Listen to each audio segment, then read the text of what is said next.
Hello everybody, I'm Greg. Welcome to Gregsbeerreviews today. Let's go see what's in the fridge today.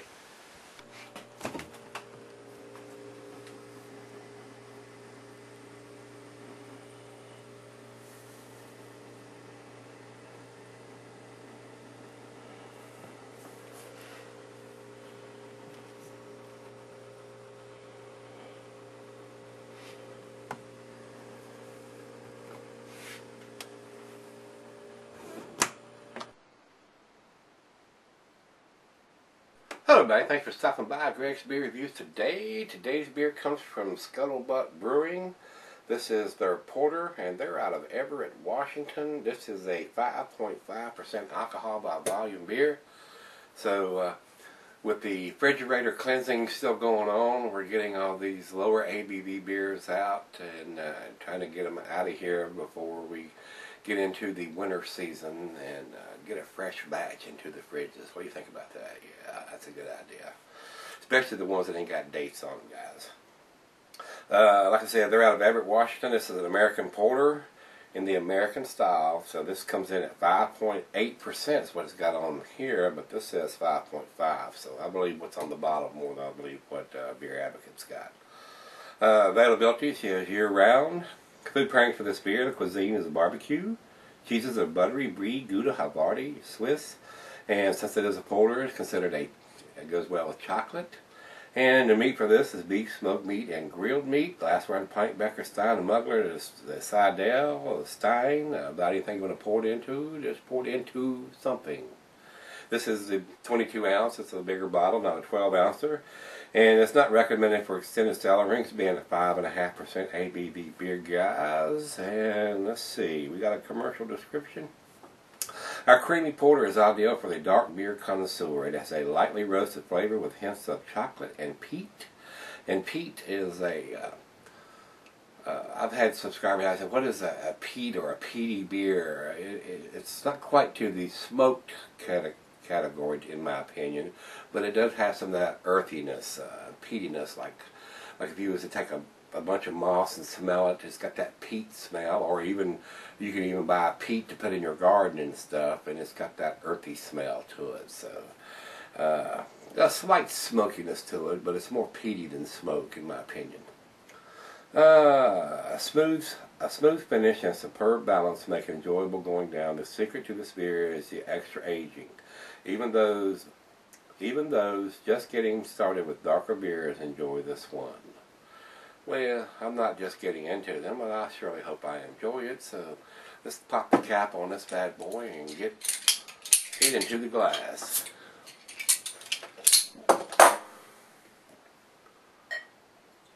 Let's see if we can get ahead on this thing. Let's go pretty much down the center. Oh yeah. We're going to get us a good finger of head or so. Alright. About a finger and a half head on that aggressive pour. Over to the light. I'm getting, I can almost see through, but not quite. It is very reddish tint in the bottom of the glass and around the outside edges. So it is not super dark or thick as a stout would be. Pretty much reminiscent of what a porter is and would and should be. Not completely black. Just a slight bit of light penetrating the beer. So it definitely has a red tint at the bottom of the glass and around the outside edges. And down at the bottom, I can almost see the bowl, but not through the center of where the thick part of the glass is at the top. I'm just barely making out just a faint light through there. So a very deep, deep red color to this. And the head is dissipating pretty quickly. We're down to less than a finger of a head already. So let's get a nose on this one.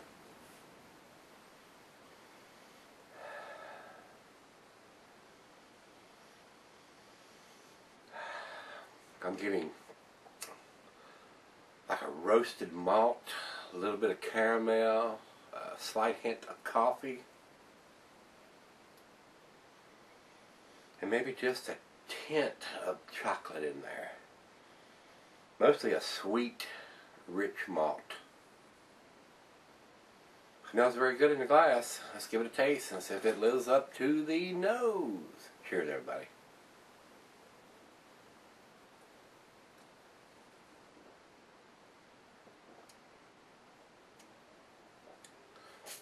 A little on the thin side. A little watery. I'm getting chocolate, coffee, and roasted malt.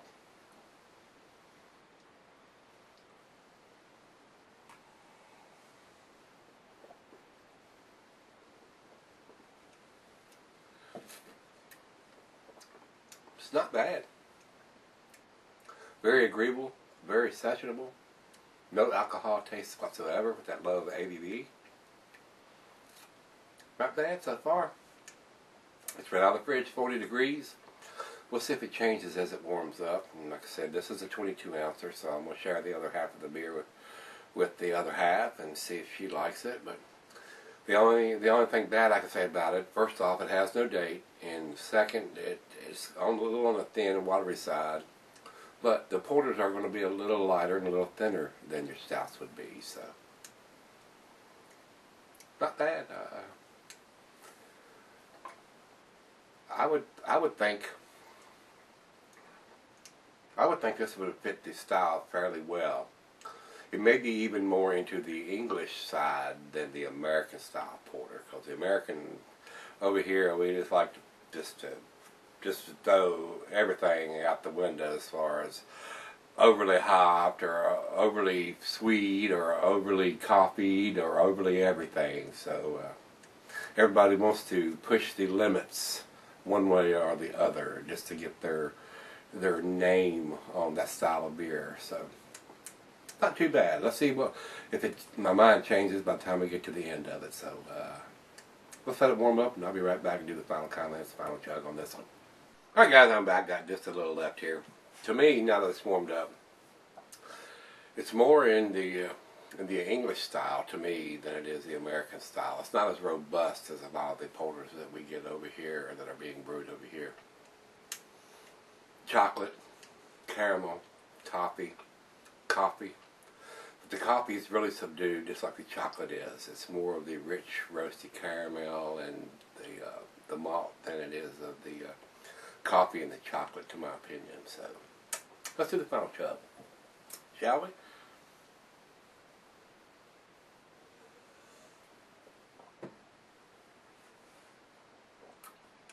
To me, it's a very good session porter, but not robust like the American porters would be. Not like a smutty robust or something like that. It doesn't have the big flavor going on that a lot of the American porters has got going on. So, and without a date on the bottle, I have no idea how old this beer is, guys. That's another reason why they need to date their bottles. I keep harping on that, but it is true. I mean, if they do this year round, how are you going to know when it's produced? And how are you going to know how fresh it is when you buy it? So that's the only drawback to this, and to me it would probably be a good solid B beer, but since it has no date, I'm going to give it to B-, which is to 5. A decent beer. It's an okay beer, but nothing outstanding for the style, for an American style porter. So let's see what everybody else has to think. Let's go to Rate Beer. Rate Beer says it's 85 overall, which is a solid B, and 77 in the style. So they're not quite hip on the style this beer is portraying to be. So let's go see what Beer Advocate says, and Beer Advocate says 79, which is in their okay range. And I agree with that. It's an okay beer. Slightly above average, but nothing to write home about on this one. So it may be a little better than this fresh. I have no idea of knowing that. So if you've had this beer, give me some comments of whether you liked it, didn't like it. And as always, rate, comment, subscribe. All the openers are gone now. Still got plenty of t-shirts. I don't have a couple of sizes. I don't think I have any of the extra larges right now, but I've got all the rest of them. It might not be a small left either. I'm not sure. If you need one, give me a shout and we'll check and see what you need. And as always, rate, comment, subscribe, and let's go see what's in the fridge tomorrow. See you then.